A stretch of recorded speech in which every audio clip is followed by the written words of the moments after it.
Video ini sengaja kami samarkan karena mengandung unsur kekerasan. Diduga terjadi penganiayaan yang dialami seorang perempuan. Belakangan diketahui penganiayaan terjadi di sebuah klub malam di kawasan Kemuning, Palembang yang dilakukan 2 oknum polisi beserta istri pada seorang perempuan MRA. Hal itu kemudian dilaporkan ke Polda Sumsel. Dalam laporannya, pelapor menerangkan kejadian bermula saat ia melewati meja terlapor beserta rombongannya dan mendapat pelecehan.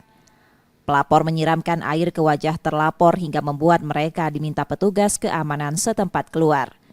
Tidak berhenti di situ, keributan pun berlanjut di halaman parkir. Mencaci maki aku, terutama aku di table itu, dan menyiram bucket ice ke table kita. Dan terutama kena muka aku juga, udah ditungguin di bawah di lapangan di parkiran.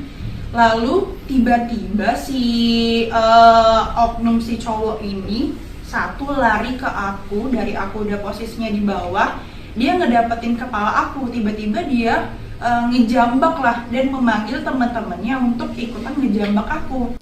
Kapolda Sumsel menerangkan tidak semua kronologis kejadian pada keterangan pelapor itu benar.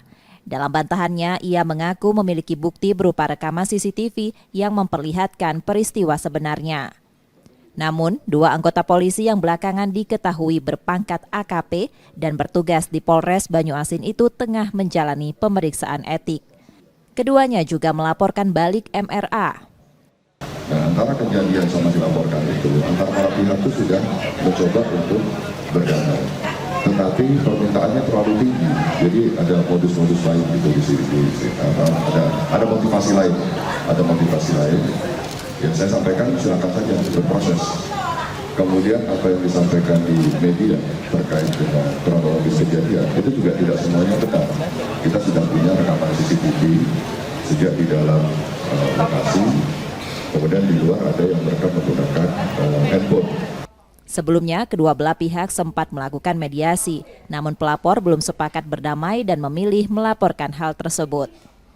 Reski Oktora, Muklas Diferensial, Kompas TV, Palembang, Sumatera Selatan.